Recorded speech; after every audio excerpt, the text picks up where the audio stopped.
The other day I was scrolling online trying to find something to make, and I found something that had caught my eye. I found a fully 3D printable map of downtown LA, and I thought to myself, hey, that's pretty cool. I think I can make a pretty nice frame for this and a display, and maybe add a bit of a twist. So after all the pieces were all printed, I went ahead and laid them down on the ground just to get an idea of the size of the frame. As the pieces were printing, I went ahead and labeled them with a letter for the column and a number for the row. That way it could be a little easier to put together later on.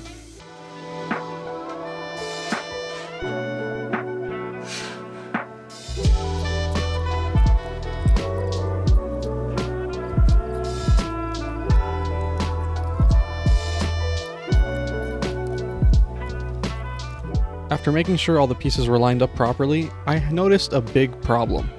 Maybe you can kind of see it here, but the pieces don't exactly seat together well. Now this is due to the printing process. The edges aren't completely clean, there are a little bit of nubs on them, but we'll take care of that later. For now, let's go ahead and measure this out so we know exactly how much wood we need to buy for the frame.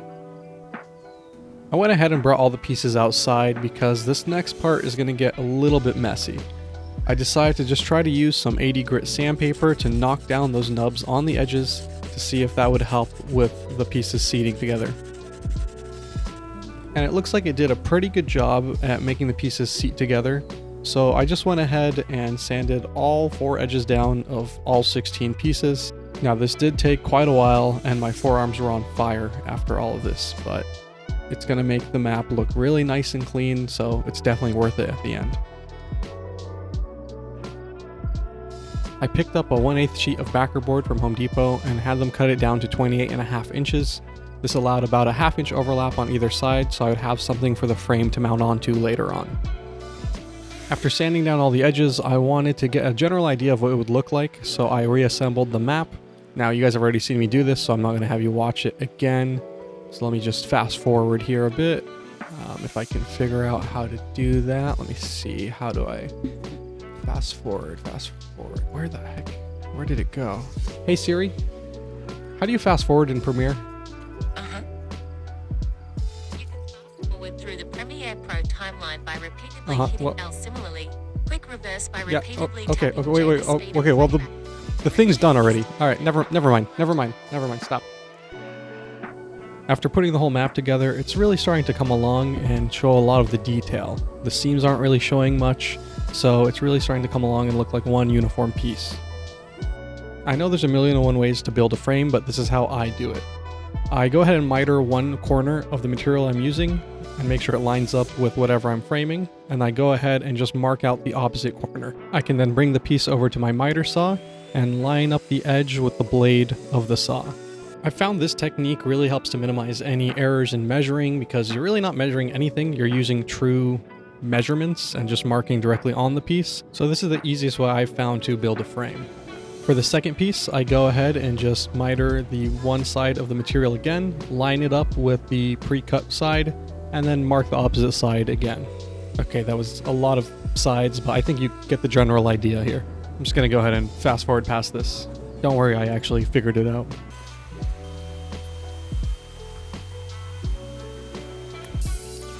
After I had all the pieces to my frame cut down, it was time to assemble.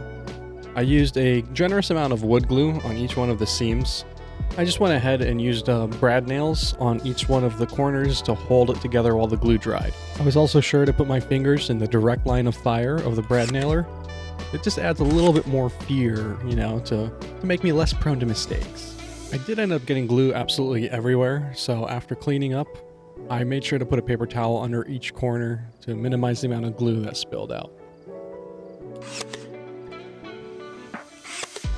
After the frame was all dried, I went ahead and used a 1/4 inch roundover bit on the inside of the frame just to add a bit of detail so it's not just a flat, plain frame.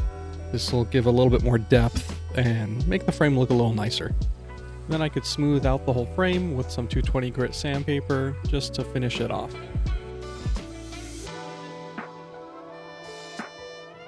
I did want to add some color to the frame, so I used this dark stain. Now, I didn't really choose this color, this is all I had that was in the garage, so it's what I ended up with. The frame ended up turning out pretty nice, so it worked out in the end.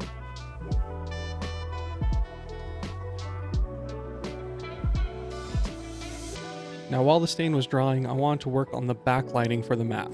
I ended up picking up some string lights, and in order to determine the placement, I went ahead and sketched out where the main freeways and large buildings were on the map, so that the light would focus on that area. And just using some blue tape to place those LEDs down so that they don't move while I'm putting the map in place. I went ahead and just repeated this process for the whole string of LEDs. I do wish I tried different patterns before I ended up gluing the map down, but this is just what I ended up with, and it looks pretty good. Now that my stain had finally dried, I went ahead and covered the map for this next step. I'm going to cover the frame with some oil-based polyurethane, and I propped up the frame with these 3D printed triangles. This really helps to prevent the frame from sticking to the table once the polyurethane dries. I made sure to spray the can directly into my face, and then went ahead and sprayed a few layers of polyurethane onto the frame.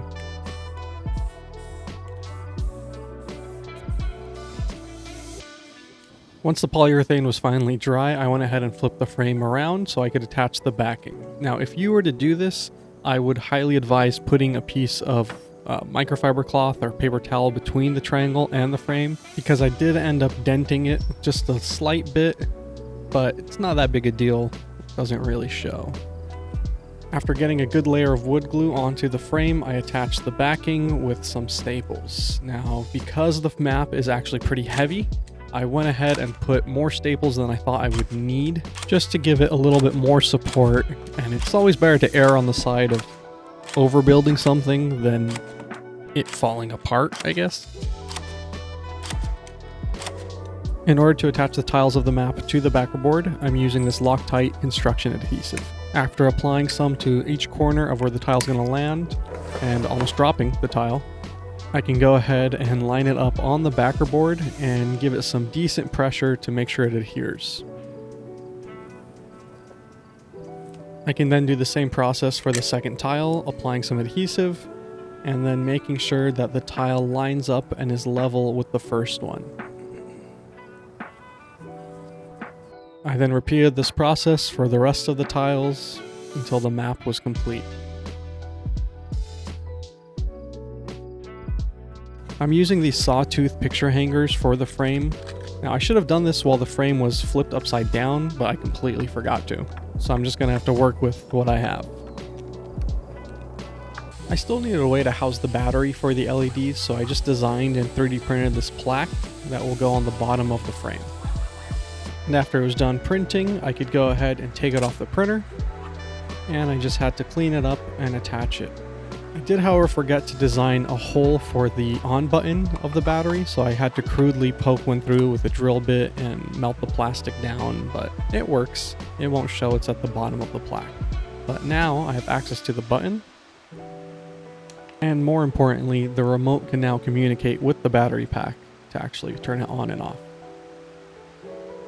And now the frame is pretty much done. It's just time to hang it up and step back and admire the work. The level of detail of this map is just fantastic. From the buildings to the streets, everything just looks good.